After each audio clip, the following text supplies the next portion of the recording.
Speak. Hi We're guys. live. We're live. How is everyone doing? How was last week? How was we apologize. We come every Monday, but we were not able to come this Monday, so we decided to, do it on Wednesday, but the goal is consistency, so here we are. How is everyone? I'm Mercy, and I'm Sheila. yeah, and together we are Queens Wheat. You can follow us on our YouTube page, where we shall be our YouTube channel, where we shall be posting all. We have all these videos that we've done. You can go over there and check it out, and Watch the replays and yeah. yeah. I hope I'm I audible was about to enough. tell you massive your earphones because we're not able to hear you properly. Now you can hear, Now I so I can have hear to you. always hold it. Yes, because when Okay. you're moving it's like. So today's topic is going to be talking about business, and the reason why we chose this topic, which is something both Mercy and I are very passionate about, because we come from an entrepreneurial background, and both of us are actually right now we're actually running our own online businesses separately. But one thing we commonly hear a lot about from people back home and from people generally is they want to start a business and they need capital. I need capital to start a business. I need capital to start a business. In Luganda, it's like netaga capital, netaga capital. You meet everyone is like netaga capital, but Nitagayo ka capital kutandikayo ka business kange. So yeah, Sheila, let's hold on. Let's first welcome people slowly. Guys, please, as you come in, please share, and call your friends to come. There are a few things we need to learn as Africans, and there's so many people that don't talk about these things. So and it actually it resonates with us. It has resonated with us in many different situations. So we're like, okay, this can be a very good topic, to actually decipher why is it that our businesses, first of all, why are they like daily income businesses, whereby if there is a pandemic, everything stops. Why are they daily income? Why aren't they sustainable in the sense that the business itself is supposed to sustain you, and it's rich, like you make sure it's to the level where it itself is insured, for Mati, such I feel like you're circumstances. going ahead of yourself right now because How? you're talking about way into business, yet we haven't even talked about the starting of it.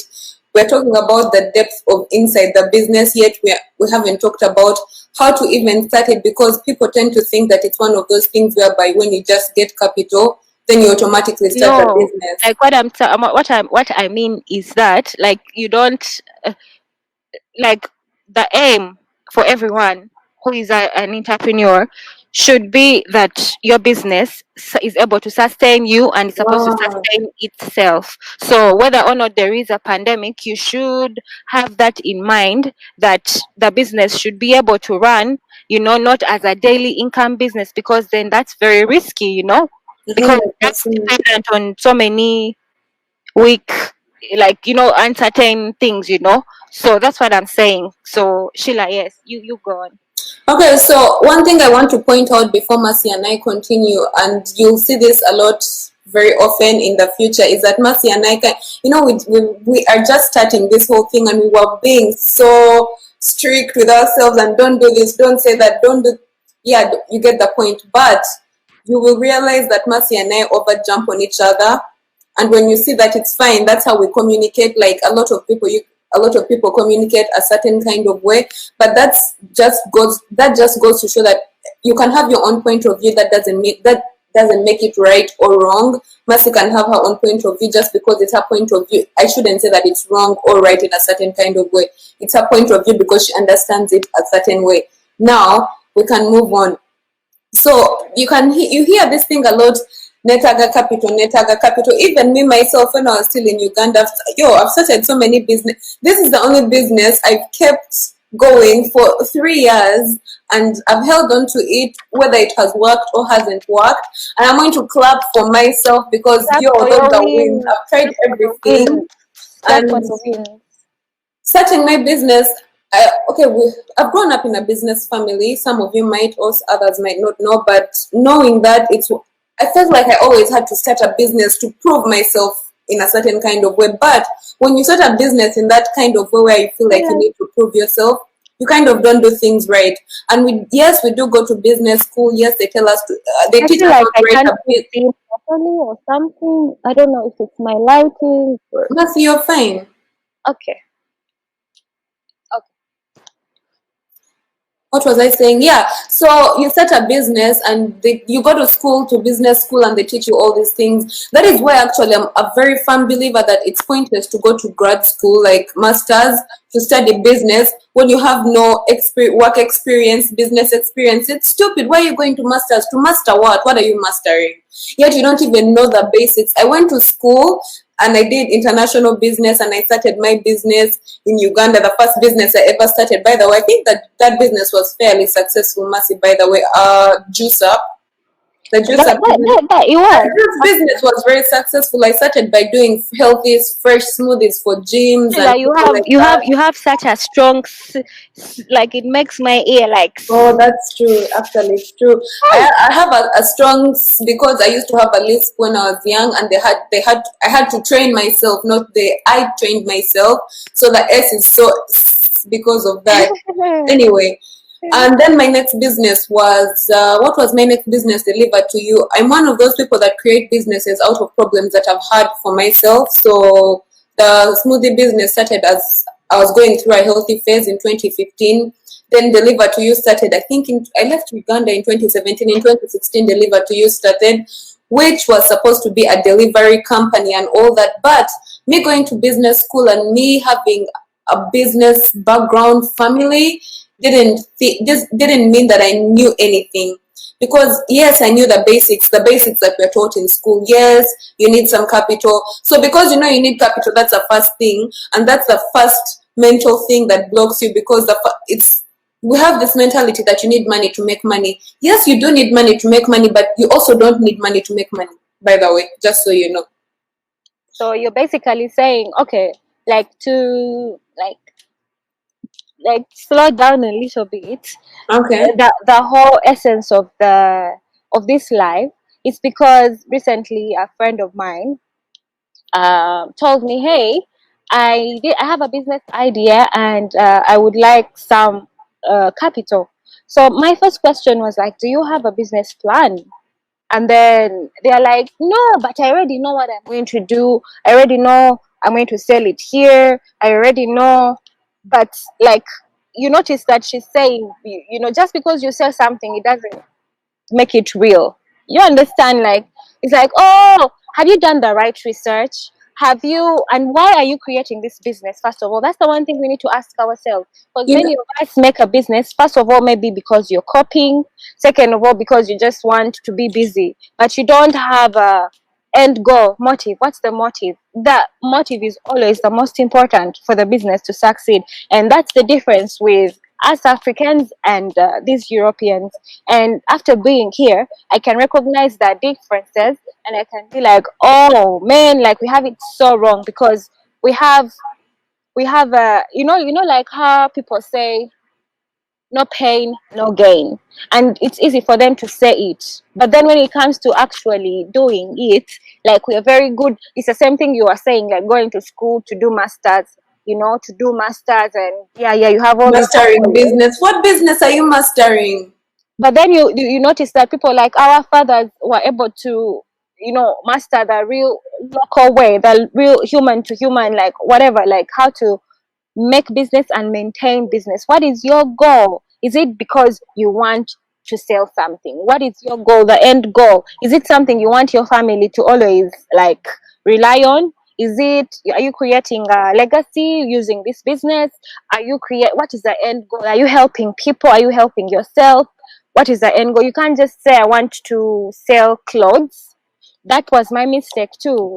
As a fashion designer, I graduated in 2015, so I've been up and down with fashion until I found myself. So I had to ask myself, what makes me unique? Why am I designing? Because everyone is designing. You can access clothes everywhere, but what makes you special? What's the end goal? What is the thing that is going to make me stand out? And for the longest time, I was hitting my head on different walls and mirrors, like convincing myself that there is one size fits all, meaning like oh, this is how they do it and this is how they taught me in school. You get fabrics, you design a collection, you put it out. I did a fashion show. I did not get what I expected, like how they put it out. Not knowing that, okay, a fashion show requires you to have big notoriety, whereby people are going to recommend, like people are going to come, your clients are the ones going to come and buy your clothing immediately, you know. So not having a plan whatsoever, instead of asking myself, how is this fashion week going to benefit my business, how is it going to, in the long term, how am I going to scale, how it has helped me. I was just doing it because, oh, I want show. Even if I wanted show, that would have been the motivation. Like, I want to be seen, I want to be known, I want to, network and stuff. So yeah, Sheila, take the way. Just so let's Mercy, I realize we're talking about business, but you guys don't really know what we do. Mercy is going to talk about herself, but I personally am an online weight loss and wellness transformation coach. I help women become healthier, be the best versions of themselves by just basically Sheila, hold on. Wait. You guys, hold on. No. You guys, please, if you get in, please share. Like the more people have this knowledge, the merrier. Because if one of us grows, it doesn't help the rest of us that hasn't grown, So share. So what I do is relate real personal life experiences. For example, we always talk about so many different things like business and whatever, but I talk about the discipline in business and weight loss and lifestyle being the same, and that's how I help women lose weight. For you to understand exactly what I do, you have to check out my Instagram and my YouTube because they give you more in-depth to understand better. But if you want to lose weight, I'm your girl, and Mercy. Yeah, so you guys, let me blow her horn for a bit. She used to be very big. She used to be fat. I don't know if I can show you on my phone. Just keep talking. Can I say that? It's fine, Mercy. I don't care. You used to be overweight. Sheila used to be fat, and then she took it upon herself to lose weight, and now she's a sexy mama. Do you want to see me, you guys? Sheila used to be fat. I remember the crop top. I wish I wore shorts today, but what I wanted to show you was something off of my phone. Do you see me? I love myself in my skin. As Mercy was, Mercy, introduce yourself. I'm going to just show them the picture on the screen while you introduce yourself. So me, I'm a sustainable fashion designer based in Zurich, here in Switzerland. So what I do is I transform clothes. Woo! Sheila is showing us herself. Can you see that, you guys? Can you see that? That's work. That's my Instagram, by the way. I'm going to show you Mercy's Instagram while she talks. My before Instagram. No, you know your Instagram now. Okay. So, I'm a sustainable fashion designer. I make old clothes new. So I basically give old things new value. Like what I'm wearing now. Actually, I didn't plan on showing it, but I happen to wear it. So let me just show it. So this is a dress, actually. It's not looking the best way, but I'll just show you guys. So yeah, it's a dress. And this was an old skirt. So Mercy made some really cool designs. She actually made this. Don't you guys think it's cool? So that's what I do. I had to check, like we were talking about, like what's your end goal? For me, so I just wanted to briefly introduce ourselves, Mercy, before I continued what I was going to say. Sorry. So what I was going to say is that, first of all, we tend to think that it's our fault. That when things, yes, it's partly our fault because we don't take it upon ourselves to actually educate ourselves, but then it's also not our fault because we come into this world programmed to do certain things. For example, they take us to school and teach us what we should do. You know that when I went to school, they didn't teach me about a business model canvas. I learned about a business model canvas when I left school. And for some of you guys, you might not know what a business model canvas is, but basically, when you start a business, there is no way you can have a business plan. How are you going to have a business plan yet you don't even know how the numbers are going to work? You can't project what you don't know, basically. And that's what a business plan is for. That part. That's what that's what a business plan does for you. But a business model canvas is basically the scratch. I wish I actually had a sample of a business model canvas. A plan. Let me what see you're going to do, who is it for, what's the pain point, What problem are you solving? How are you going to market it? You know, those basic stuff. And those answers might seem like they're very simple, but they're not as simple as you think. Those answers, they keep adjusting as you go. When you start your business model canvas, it changes every month because you have to practice different things as you go. You know what I mean? So when someone comes to you and they go like, "Banange netaga capital, I need capital to start this business." Okay, you want to start this business. What is it? What are you starting this business for? How are you going to sell it? But you know all these things, but then you can't expect someone to give you capital when they don't know like what it is you do without numbers, and you cannot give a business plan without knowing exactly what is going to happen for you. So actually Matt is showing us a business model canvas. Let me see if I can see. Yeah. So basically, let me come back to the page. Ooh, okay. It needs to blow up. Why isn't it What? blowing up? Oh, sorry, I need to share the other screen. Sorry. Anyway, you know what, you guys? Sheila, hold on, please. I need to share another screen, but I can explain, yeah? Basically, like this is just an example. You can go and find your own, yeah, you know. So you have to know who are your key partners, because I did this for another business I was working on last year. So like it's easy for me to identify right now with my own business. So key partners, meaning which people are you going to be collaborating with, blah blah blah blah blah. Then key activities, what are your key activities? What does your business center around? What are you doing? What are the activities that belong to you, to other people? What are you outsourcing? Blah blah blah blah blah. The key resources, where are you getting your capital? Where are you getting your staff from? You know, the things you want to invest in the business. Then value proposition, what value are you giving? What value are you proposing to your clients? You know, what value are you That adding makes to you them different. that makes you unique? Then customer relations, how do you plan to maintain your customer relations? Blah blah blah. And then channels, how do you intend to sell your goods? Through which channels? Blah blah blah blah blah. Then customer segments. I think these say like sometimes when you have like demographics, you know, when you can easily break down your clients and stuff like that into different groups. Probably that's for big corporations and whatnot, you know. So yeah, and then cost structure. Then you know what are the costs, what costs are going out, and then revenue streams through your key resources and investing in it and new activities and everything. Where is the revenue coming from? What are the revenue streams? So basically, that is the example of the business model. And this is the thing, when you know these things, that we've just gone through the business model canvas, every time you run a business, we've done a video about jealousy and envy before, and Mercy and I expressed our jealousy and envy towards people that are in the same line of business with us. But when you do this whole business model canvas thing, at the end of it all, you end up noticing that, oh my God, I'm even envious or jealous of this person for no damn reason. We're not doing the same thing. We're doing very different things. Even if it's the same thing, we can never execute the same way. Never ever. That's true. So When it basically, comes to doing yeah. business, a lot of people back home start. Actually, this was the whole point of this thing. We started doing business. We've been doing business from back home. Mercy, when we were in school, Mercy used to sell her earrings that she does. She makes herself. I used to sell my own stuff. Like we've been coming doing business all this time, but I feel like we've been doing it wrong. We've been doing barter trade mostly, but that's not the trade of the world. Basically, whereby you can make easy sell. I'm going to sell you this, you give me that. I'm going to sell it, but that's not how life works. It's not sustainable. It's not going to, I don't know.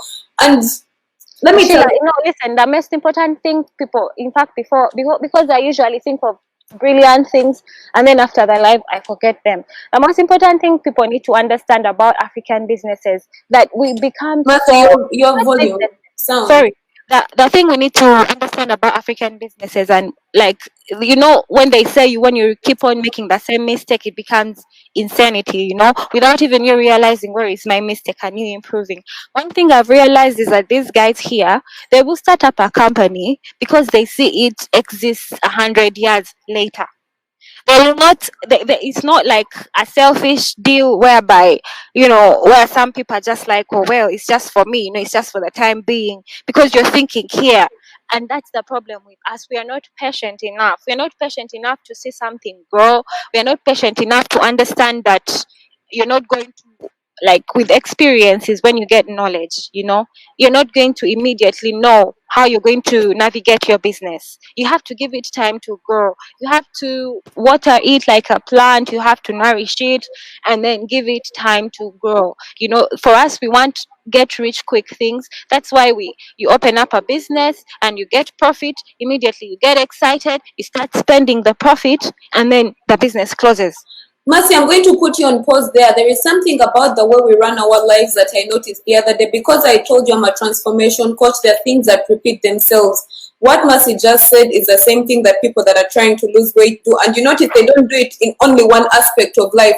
We all want to get rich quick. We all want to get rich quick, want a quick weight loss fix, want a quick something fix. Dude, that stuff does not work. It will never work. Like, yeah, what if you lose weight very quickly, what's going to happen after like a week? You're going to have cravings. You're going to want that food. Your body is going to take that food back. Same thing, if you do a business and you get that money so quickly, what's going to happen? You're going to spend it because you don't know what it takes for you to get that money. Like, even if it was just a fluke, it's just, in most cases, what happens, it's a single fluke. And even with musicians, we see that a lot when they have these one-hit wonders. Dude, it's like something that happens and you're like, damn. So these things, you have to work hard. It's not one of those things that you just wake up and say, Njagala kola business, Njagala capital. No. Capital, collect business. Like, we need to stop that stuff. And then you get mad when someone that has money doesn't give you money. I used to be that kind of person that gets mad when someone doesn't give me money to invest in me. Sheila, it's like the bank, it's like the bank. Even the bank, you need to prove to the bank that you're worthy of a loan. And this is where we get wrong, because the bank can always give you, because unless you have something, and this is where we go wrong, African people again. You have a piece of land, like let's say, a piece of land from your grandparents, and then you need a loan for your business, then you give it as what do they call it? That thing when in English, how do they call it? Oh, you give it as collateral. Collateral, yes. You give it in as collateral. And then the business, you don't have a plan for it, and you don't even know, you're not sure when you're going to start getting returns, but you've taken a loan. You don't have a plan. And then before you know it, the bank has given you such a high interest rate, and the time within you have to start paying is really short. And then you have to give up your land, the only precious thing you have, because you did not plan. Like, you can use that piece of land as leverage to do much more, as you're still growing. As you're still growing, you can use that piece of land as leverage, because when the bank sees that you're very disciplined with your payments, it even gives you you have more trust to get a bigger loan for a bigger business, or you want to invest more in your business. Even investors are the same way. You're not going to go to someone and say, hey, I want an investment. Like, even on Shark Tank, people come up with very nice ideas, but they'll ask them, what are your returns? What are these? They'll ask them really, really Actually, deep questions, and the person is only going to invest because they've seen an analysis of your business and they see it growing in the next, let's say, 3 or 5 years. And that's the thing. People think, oh, these people, these Europeans, they will plan for something, even if it takes them 4 years for it to start being executed. But they know. When you say that, it reminds me about the life situation we are in right now. It might not be 4 years. It could even be 20 years. People plan 20 years ahead. Are you joking? Are you joking? We need to stop that mentality. Like, we need to stop. Sheila, unless there is something you want to add on, I think today we've probably nailed it, Yeah, so basically today I wanted to talk about starting a business and people that want to always say that they need to start a business and change their lives. There are so many things that you need to think about before you say you want to start a business, or before you go out there and ask for capital. And it might not even be about you planning your business. It might also be about you dealing with your personal growth, because sometimes, like Mercy said, you go and get a loan, give there your piece of land as collateral, and then they take it, not because you're not a hard worker or not because you can't make that money, but you haven't worked on yourself personally. And if you haven't worked on you guys, I cannot stress out how important it is to work on yourself before getting a business or starting anything else that has to do with exchanging with people, because you're going to get mentally, I don't know, swayed every direction, and if you're not okay mentally, that is why again the business Me, model I was the culprit of that. I can honestly say, you guys, being a designer, being any kind of creative, you always have to have a business like sort of acumen within you somehow, because you're always going to be used. You're going to be used. I had to learn the hard way. You know, people come up with ideas, you know, and then you have to be careful, because you have to know your value. You have to know your value, because people are going to come with ideas that they make it seem like they are helping you, you know. So like I made so many mistakes when I was trying to start my business, you know, like trying to depend on other people in a way, hoping that someone else will believe in me and see what I'm doing, blah blah blah blah blah. But all those things don't work, you know. You have to first understand yourself, why you're doing what you're doing. why you started it in the first place, who, like, if you don't know those things, or even if you have the energy to do what it takes, because that's what that fuck, that's what I meant. That is what I meant by you have to work on yourself first, because if you do not know that you're able to put in the work that is necessary, and you just think in your head, oh my god, you just build castles in your head. Let me tell you something, those castles, that's a castle that doesn't have poles. It's going to break very soon, and in most cases what happens, it breaks, you get into depression, you start, I don't know, whatever it is, you say Natandika business netakola, which directly translates to I started a business and it didn't work. I tried this and I tried that. Yet you actually only tried one thing and you actually didn't do it right. Mercy, go on. Sheila, the other thing I want to say is, since we are now in our generation of parents, of us being parents, people need to stop making selfish moves, you know? Like, if you're investing, make sure you're investing for your grandchildren, not for yourself in your lifetime. Like, okay, me when I die, I don't know, my kids, it will be their turn to hustle. I've made my, you know? So that's what I'm saying. Like, as African people, we need to understand that what our businesses are our legacies. When you create a brand, when you create, let's say it's a brand of, like, there's been so many successful businesses that started slowly, maybe things that start in the supermarket, or you know, and you see, oh, everyone is buying like Tom Cruise crisps, like Tom Cruise crisps. Everyone knows Tom Cruise crisps. I'm sure by now Yes. we used to eat Tom Cruise crisps in primary, I mean in secondary school, and I still see them on the market right now. So meaning that children are probably running the business, and it's going to continue and continue. It's rare that you see a family, Jessa, you know, Jessa continues because, you know, it continues, it's sustainable and it's long term, as opposed to things that are just for you for this time, like you're seeing, oh yeah, in the next 5 years, what about in the next 50 years, 100 years? Like, is your name going to still be Oh, you wherever guys, you? oh my god, one thing I want to point out is we went to school and we studied a lot of how to do business, but the business we studied is in first world countries. You have to learn how to do business in your country, unless you want to be Yeah. an international, which is a different case. Sorry, Mercy, to cut you off. I just needed to No, put no, that out it's there. done. Like, I needed to put that out there so that everyone knows. Mercy, I don't know if you took some time to look through the comments. Thank you guys for hanging out with us, Thank you man. for hanging out with us. Looks It was good. great. Well done, Sheila. Thank you so much, Becca. Keep up the good work. Thank you guys for hanging out with us. If you're enjoying this, please, please, please share this live video. Again, these replays are going to be on our YouTube channel, which we have together. It's called A Queen's Wit, but we both have our separate channels. Mas is the Trua, and I'm at Madame Bay, as you see on the screen. And On yeah, we hope Instagram. Follow us on Instagram. Oh yeah, for sure. Yeah. Those are our Instagram handles, at the Tura and at Madame Bay. And Okay. then let's connect. Come on, let's learn together. If you want to hear anything, any topic whatsoever, whatever it is you need to talk about, because we are here to talk about different life experiences that we go through. Mercy and I both go through our own separate, each of us go through our own separate experiences, and we like to discuss together with you guys, hopefully to give anyone out there some insight on how they can level up their lives. Okay, you guys, we love you and take care of yourselves. And bye. See you next Monday. Bye. Until Monday. Bye. Monday.